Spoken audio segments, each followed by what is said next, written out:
अस्सलाम वालेकुम नाजरीन, मैं हूँ आपकी होस्ट एनिशा और आप देख रहे हैं K21 न्यूज़ और हमारा show weekend shine with Anisha.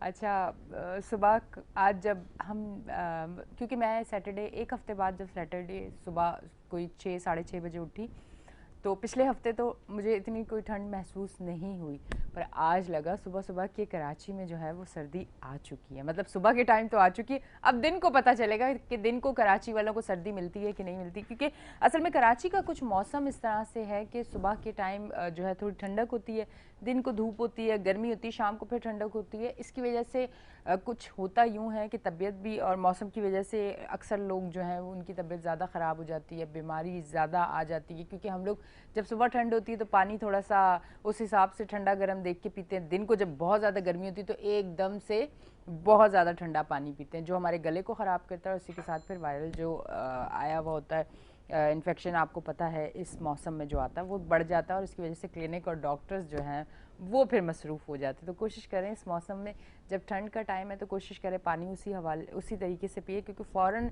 आपकी बॉडी को इतनी आदत नहीं होती कि आप सुबह गर्म पी रहे हैं और फिर शाम को दिन को आप ठंडा पीना शुरू कर दें। इस तरह से बॉडी को एकदम से ना आदत नहीं होती, जिसकी वजह से गला ख़राब होता है।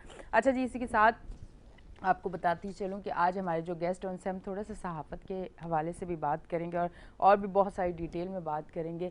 हमारे साथ मौजूद हैं मोहम्मद इस्लाम, उनको हम वेलकम करते हैं। अस्सलाम वालेकुम, कैसे हैं आप? मैं ठीक ठाक हूँ। आप आइए से जी, अल्लाह का शुक्र, ठीक ठाक। अच्छा, आज सहाफ़त में आपको 37 साल हो गए। जी जी 37 साल, कैसा रहा ये सफ़र?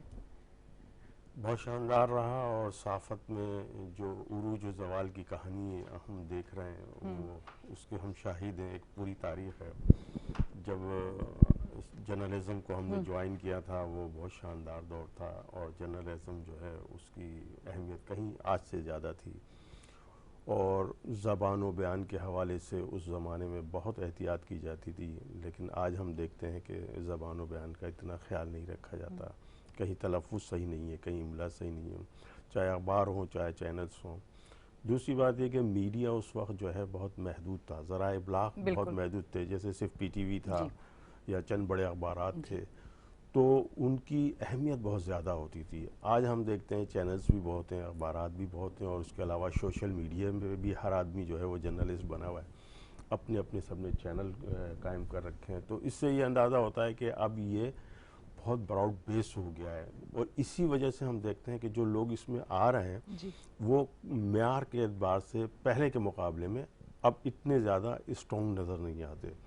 तो क्वालिटी का भी फ़र्क आया, गिरावट का भी फ़र्क आया, बहुत सी चीज़ें हुई। लेकिन बहरहाल ये है कि अब मीडिया बहुत वसी हो गया है, बहुत से एस्पेक्ट्स हैं आपके पास, बहुत से मौक़े हैं आपकी। मगर जो एक लेक है जर्नलिज़म में जो पैदा हुआ वो ट्रेनिंग का है, तरबियत का है।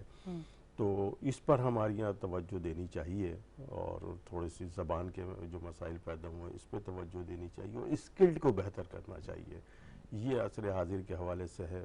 तो माजी का जो मेयार था वो भी हमने देखा और आज जो ये मसाइल हैं ये भी हम देख रहे हैं। अच्छा सर, एक चीज़ मैं आपसे ज़रूर पूछना चाहूँगी। हर दूसरा बंदा अब उठ के कह देता है कि मैं सहाफ़ी हूँ, और क्या वो सहाफ़ी होता है? उसने इतना काम किया होता है? क्या सहाफ़त इतनी आसान है कि कोई 2 महीने बाद आप अपने आप को सहाफ़ी कह रहा होता है? उस पर आप क्या कहेंगे?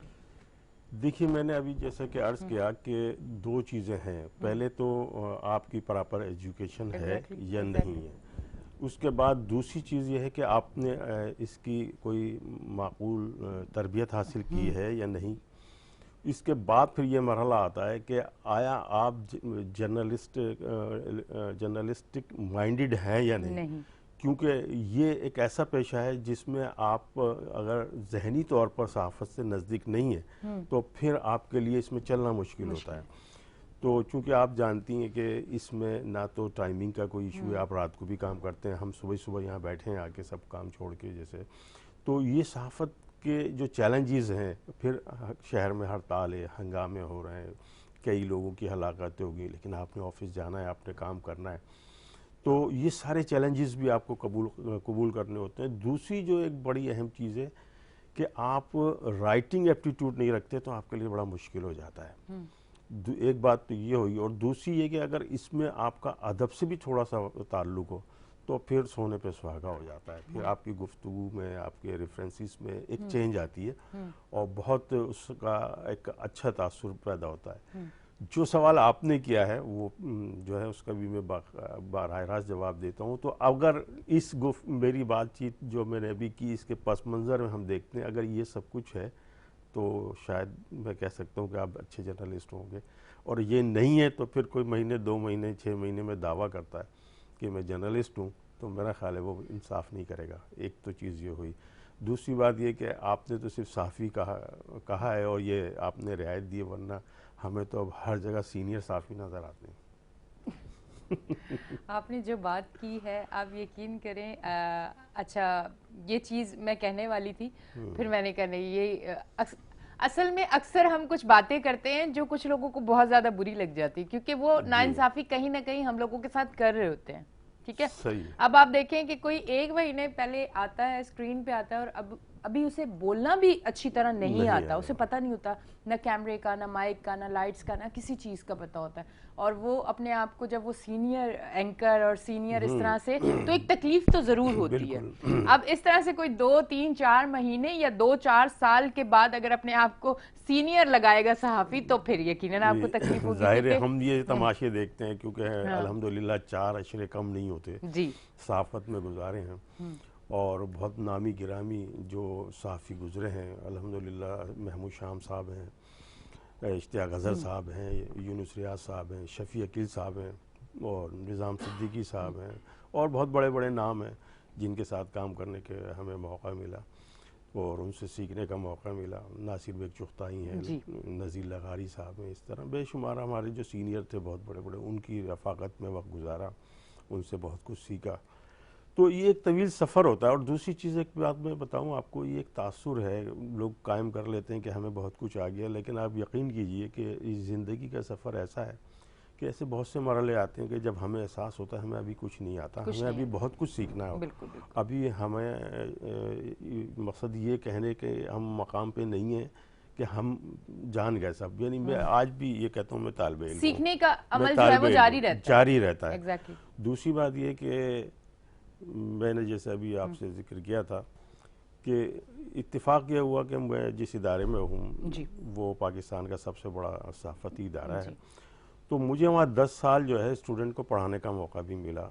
अमली सहाफ़त जो इंटर्नशिप पे लोग आते थे, तो वहाँ ये सवाल पैदा हुआ कि मैंने क्या पढ़ाऊँ। उसके बाद जो है मुझे मकसद खुद एक निसाब क्रिएट करना पड़ा प्रैक्टिकल जर्नलिज्म के हवाले से।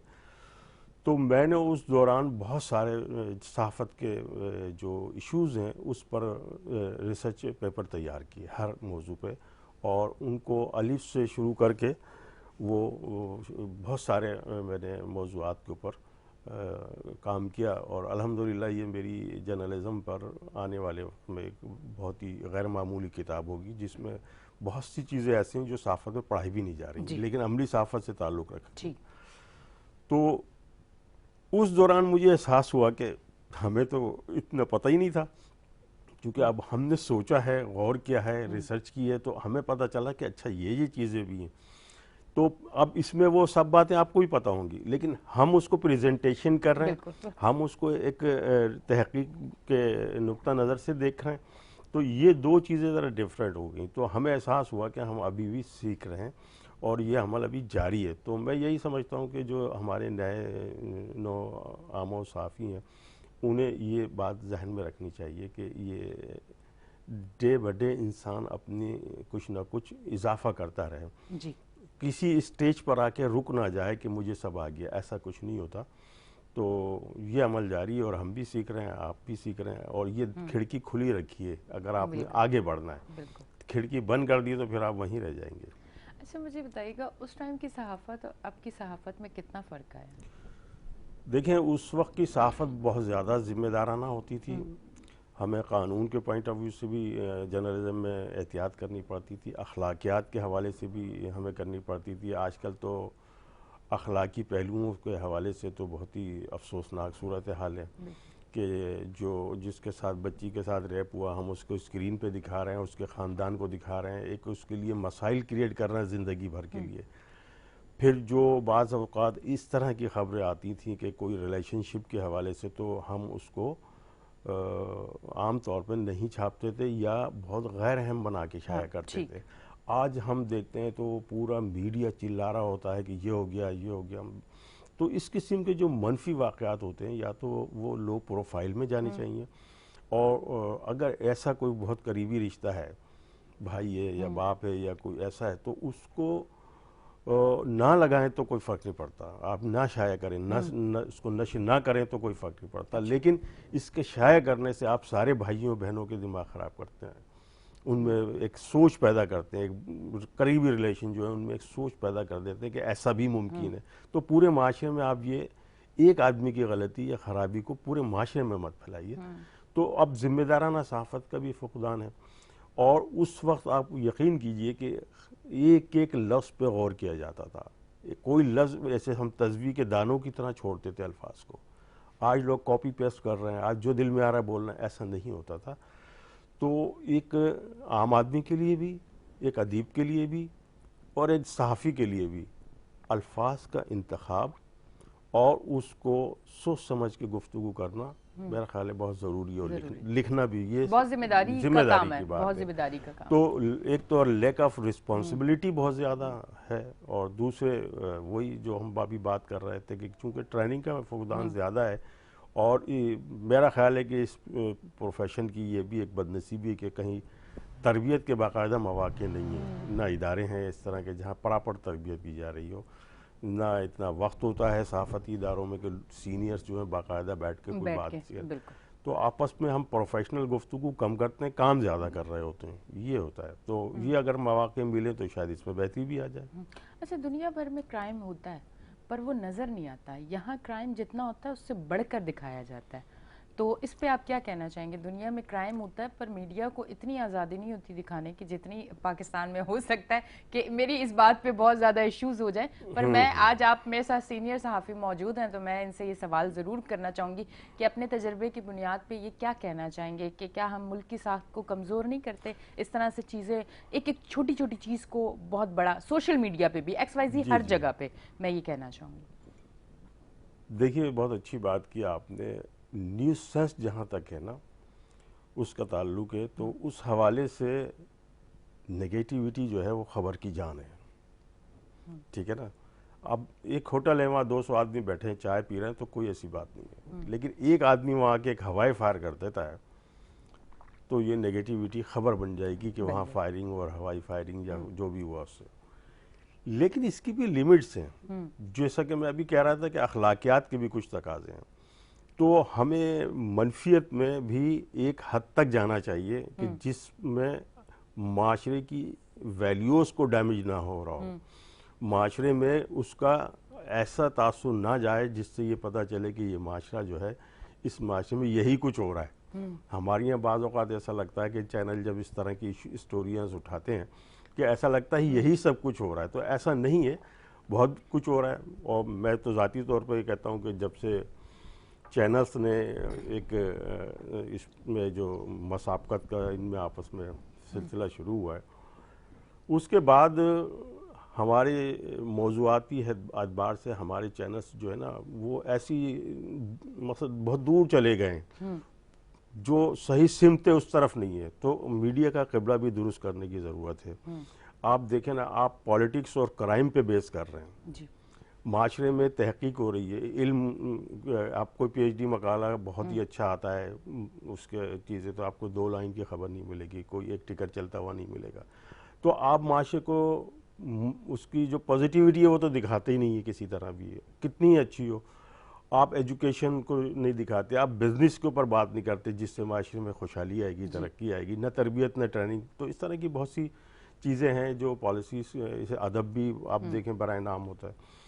तो इनके पोर्शंस तो किए जा सकते हैं। आप अगर आधा घंटा इस काम के लिए, आधा घंटा इस काम के लिए भी रखना चाहें तो कोई हर्ज नहीं है, आप 20 घंटे दूसरे काम कर लें जी। तो अब हम चैनल्स पे भी देखते हैं कि न्यूज़ है और न्यूज़ के अंदर भी पॉलिटिक्स है। पॉलिटिक्स को इतना ज़्यादा डोमिनेट किया और क्राइम को कि हमारे बाकी सारे जो मौज़ूआत हैं वो दब के रह गए। ख़वातीन के मसाइल हैं, बच्चों के मसाइल हैं, तरबियत के मसाइल हैं, जच्चा बच्चा के मसाइल हैं, बेशुमार ऐसी चीज़ें हैं जिन्हें हम काम कर सकते हैं, लेकिन हम देखते हैं कि इन्हें नज़रअंदाज किया जा रहा है। तो ये अच्छी बात है कि जो आपने कही कि जो दीगर ममालिक हैं और ख़ास तौर से तरक्की याफ्ता ममालिक है, वहाँ में इतना शोर शराबा नज़र नहीं आता क्राइम के हवाले से, है सब कुछ है। तो हमें इसमें भी थोड़ा सा जिम्मेदारी का मुजाहरा करना होगा, क्योंकि अगर एक खबर चलती है कि रास्ते में मोबाइल छीन लिया, फायर कर दिया, बाइक पे बैठे हुए फैमिली को रोक लिया और ये सारी चीज़ें, तो जब लोग देख रहे होते हैं ना टीवी और इस तरह की कोई खबर टीवी पे मोबाइल पे कहीं भी देख रहे होते हैं, तो कुछ कच्चे दिमाग के लोग भी होते हैं जो सोचते हैं कि अच्छा ठीक है उसने ये किया, उसने चीजें लूटी और वो निकल गया, तो मतलब वो पकड़ा नहीं गया। तो अब अगर मैं बेरोजगार हूँ तो मेरे हाल से मैं भी ये करता हूँ तो मैं भी पकड़ा नहीं जाऊंगा। यही है। तो ये अगर इन चीज़ों को अगर थोड़ा सा ना छुपाया जाए, मुझे ये लगता है कि माशरे में जो खराबियां ज़्यादा बढ़ रही हैं, अगर उसको थोड़ा सा कम करना है तो इन चीज़ों को थोड़ा सा कवर करना होगा। छुपाया का लफ्ज़ तो मुनासिब नहीं है, लेकिन इसको लो प्रोफाइल में किया जा सकता है। नहीं, मतलब मेरे कहने का मकसद ये है कि इसको बड़ा कानूनी तौर पे इस पे ज़रूर एक्शन होना चाहिए। बिल्कुल। पर स्क्रीन पे चीज़ें ज़्यादा किसी भी ऐप पे भी या कहीं भी XYZ कहीं भी नहीं आनी चाहिए, क्योंकि ये इस टाइम मुल्क के कुछ हालात और हम लोगों की सोच इस तरह की है कि हम लोग इस टाइम नेगेटिव बातें ज़्यादा सोचते हैं। अच्छा, ये बुक्स मेरे सामने रखी हैं, थोड़ा सा मैं इसके हवाले से पूछूंगी, इसके बारे में बताइएगा। जैसा कि आप जानती हैं कि मैं तंज़ो मिज़ा भी लिखता हूँ और इस हवाले से मेरे कॉलम भी अखबारात में शाया होते रहे, और अल्हम्दुलिल्लाह मेरी 5 किताबें हैं और मेरी किताबों के नाम भी बड़े मुनफरिद हैं, और मेरा ख्याल है कि शायद ही किसी मिज़ा निगार के नाम, किताबों के नाम इतने नाम इस तरह के नहीं हैं। और यूसुफी साहब ने भी अपनी मुश्किल एक किताब का नाम ऐसा रखा है। अच्छा। तो मेरी पहली किताब थी चार्ली मेंट हाउस। कितने अर्से पहले? ये पहले तो 97 में आई थी जी। फिर इसके बाद 2-3 एडिशन शाया हुए और उसके बाद ये 2016 में इसका तीसरा एडिशन आया था। तो ये जो मैंने तब्दील किया पार्लियामेंट से चार्लीमेंट हाउस, तो इसको हम कहते हैं तहरीफ लफ्ज़ी। तो तहरीफ लफ्ज़ी के ऊपर मेरी किताबों के नाम बहुत ज़्यादा हैं। अच्छा। लेकिन ये एक क्रिएटिव काम है, तो इसलिए आसान नहीं होता ऐसा लफ्ज़ बनाना। मेरी दूसरी किताब है ऐन गैन, और तीसरी किताब है मिज़ाह सगीरा व कबीरा, इसके बाद यूटन क्रेसी, और फिर शरगोशियाँ। तो सरगोशियों को शरगोशियाँ कर दिया। तो ये जो थोड़ा सा ट्विस्ट किया है हमने, तो ये अदब की ज़बान में तहरीफ लफ्ज़ी से काम लेना होता है। तो तहरीफ लफ्ज़ी पे मेरी कई किताबों के ये नाम है, और अभी एक मेरी छठी किताब जो तंज़ो मिज़ा की, वैसे मेरी जो है वो 7वीं किताब है, क्योंकि मैंने जो पहली किताब लिखी थी वो पॉलिटिक्स के हवाले से थी, बोस्निया के मुसलमानों की जदोजहद आज़ादी पे, 94 में आई थी ये। तो वो जो आने वाली किताब है मेरी, उसका नाम है गुदगुदी आलमी मसला है। अच्छा।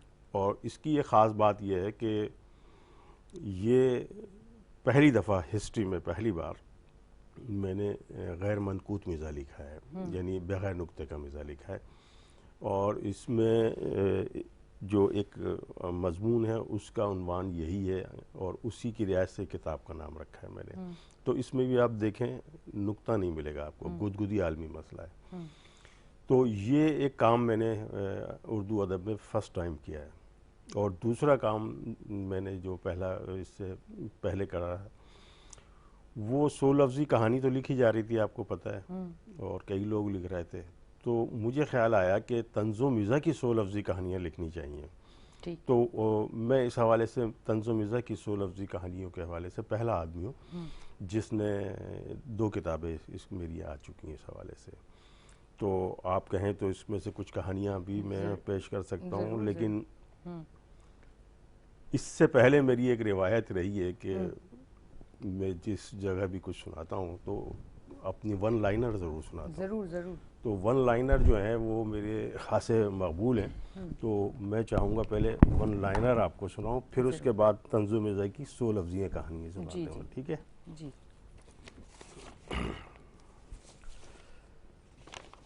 तो ये मेरा एक किरदार है, उसका नाम है हकीम शरारती। तो ये खासा मकबूल किरदार है और मेरे कॉलम्स और किताबों में भी ये आपको दिखाई देंगे साहब।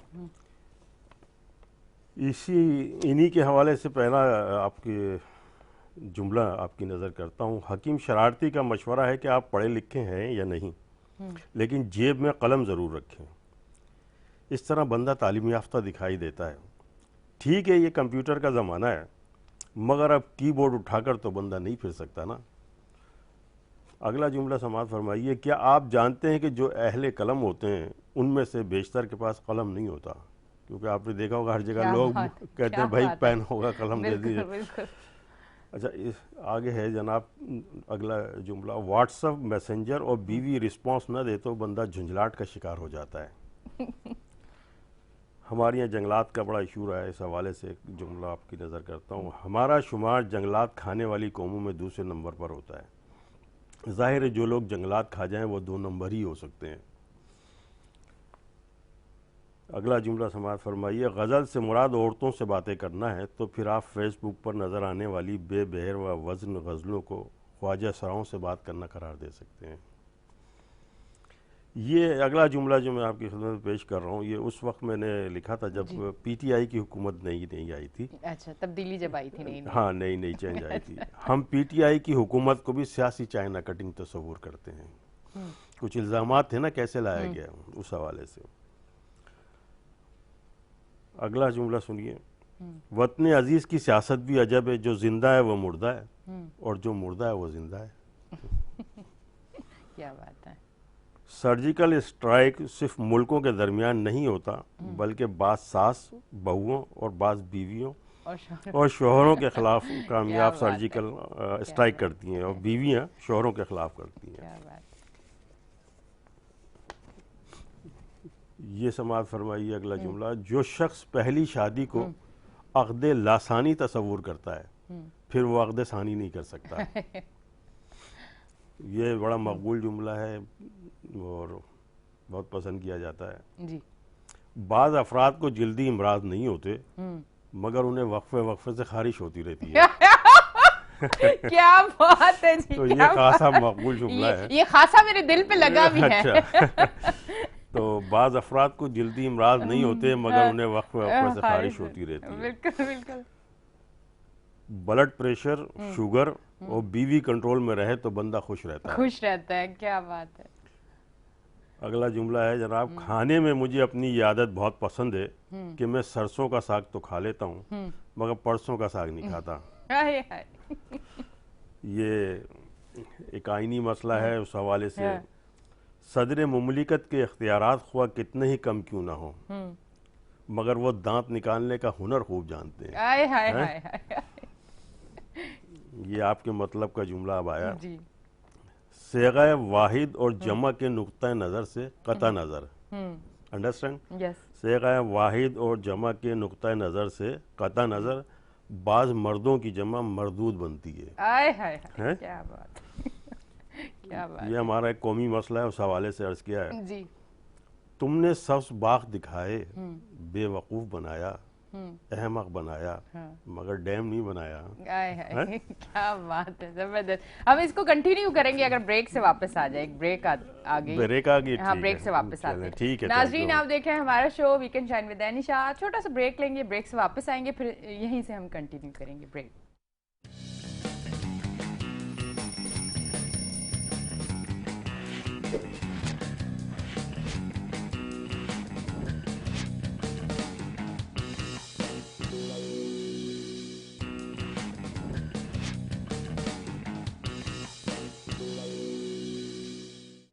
वेलकम बैक जी। नाज़रीन, हम ब्रेक से वापस आ चुके हैं और आप देख रहे हैं हमारा show weekend shine with Anisha.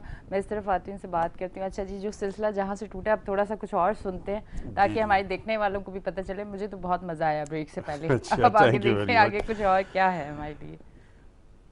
देखें, जैसा कि मैं अभी अर्ज़ कर रहा था कि तंज़ो मिज़ा की 100 लफ्ज़ी कहानी तो बहुत से लोग लिख रहे थे, लेकिन तंज़ो मिज़ा की 100 लफ्ज़ी कहानी मैंने पहली बार बाकायदा लिखी है। किसी और मिज़ाह निगार ने इस पर अभी तक आज़माई नहीं की है।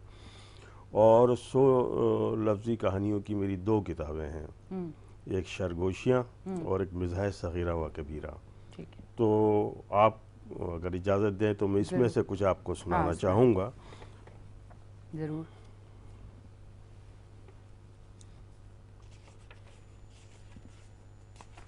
अच्छा, जो लिखने का शौक रखते हैं उन्हें भी बहुत अच्छा लगेगा सुन के, और जो सुनने का शौक, क्योंकि लिखना और सुनना दोनों शौक होने चाहिए, सुनने वाला हाँ, भी सुनने अच्छा वाला। अच्छा सुनने वाला भी होना चाहिए। मिज़ा में तो यही हाँ, होता है कि हाँ, अगर आप मिजाज नहीं है सुनने का तो हाँ, फिर आपको मज़ा नहीं मज़ा आता। नहीं आया।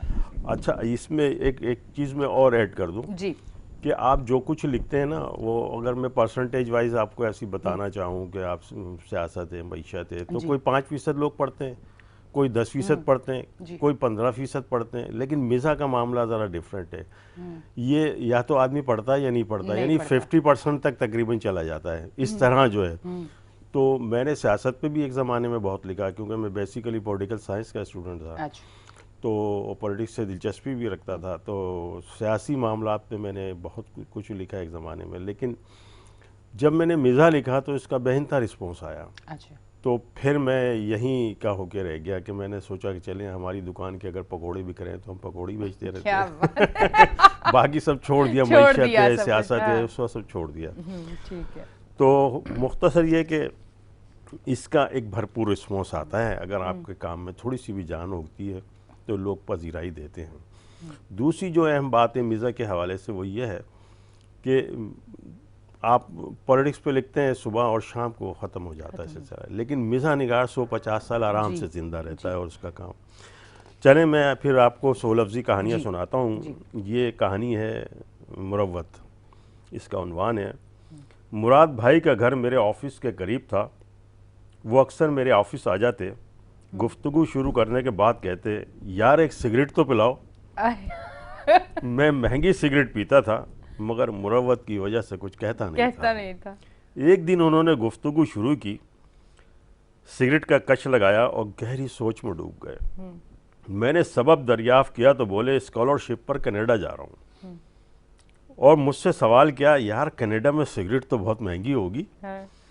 मैंने कहा, मुराद भाई सिगरेट तो पाकिस्तान में भी महंगी है, लेकिन आपने कभी महसूस ही नहीं किया। क्या बात है उमैर।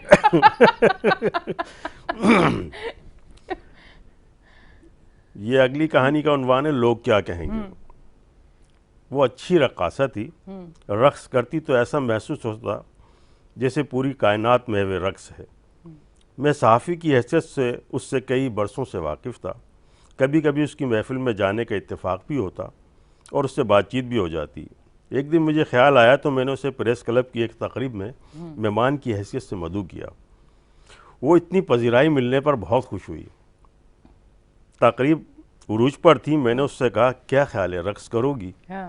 वो शर्मा कर बोली, चलो हटो, लोग क्या कहेंगे। तो ये पजीराई मिलने पर यह हुआ। क्या बात। ये भी बड़ी मकबूल और दिलचस्प कहानी है। इसका उन्वान है, हेयर स्टाइल। मुझे मारवी के बाल अच्छे लगते थे। वो बन संवर कर आती तो उसका हेयर स्टाइल दीदनी होता। वो बातें भी खूब करती। मैं बुनियादी तौर पर डरपोक आदमी था। उससे कुछ कहते हुए डरता था, कहीं वो मुझसे नाराज़ ना हो जाए। लेकिन आज वो अच्छे मूड में दिखाई दे रही थी। आज वो अच्छे मूड में दिखाई दे रही थी। मैंने हिम्मत करके उससे कहा, सुनो डियर, मैं तुम्हारी जुल्फ़ों से खेलना चाहता हूँ।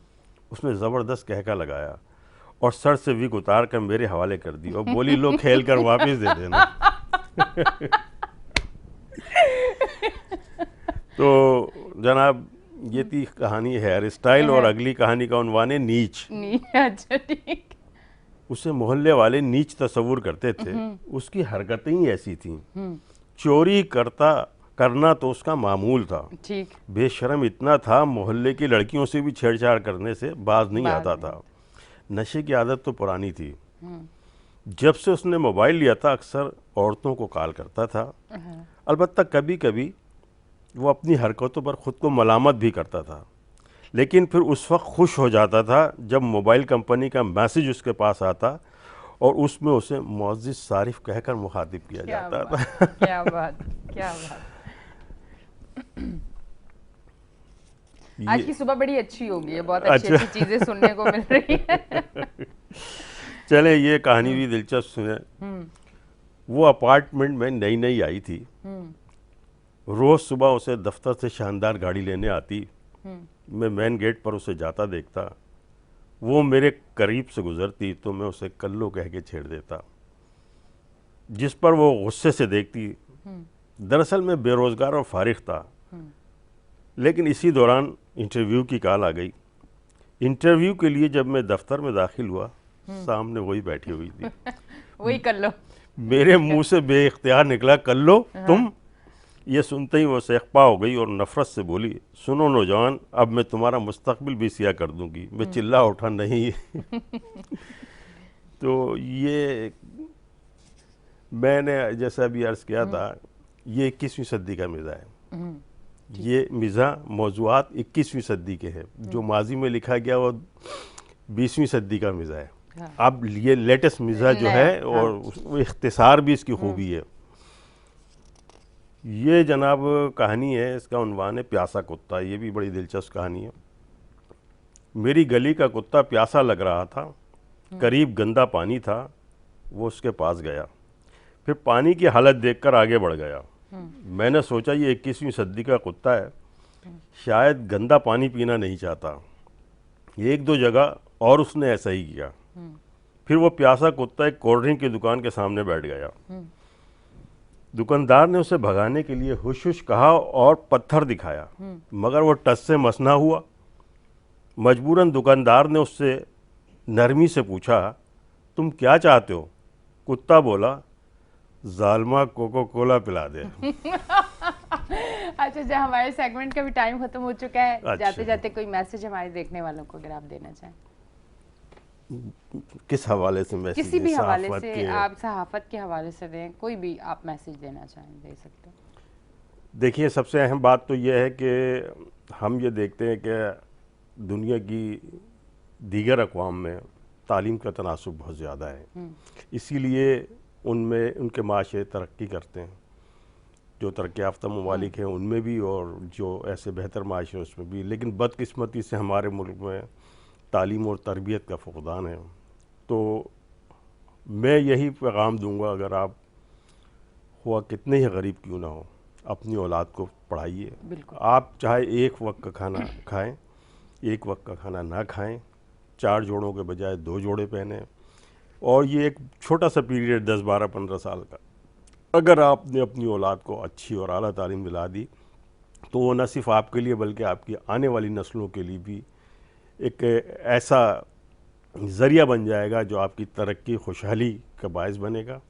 और इससे ओवरऑल माशरे में भी बड़ी अच्छी तब्दीली आएगी। अगर हम अपनी अपनी सतह पर कोशिश करें कि तालीम को, इल्म को और अदब को फ़रोग़ दें, तो इसी से हम माशरे में एक तब्दीली ला सकते हैं। तरक्की और खुशहाली बग़ैर एजुकेशन के, बग़ैर महारत के, बग़ैर तरबियत के नहीं आ सकती।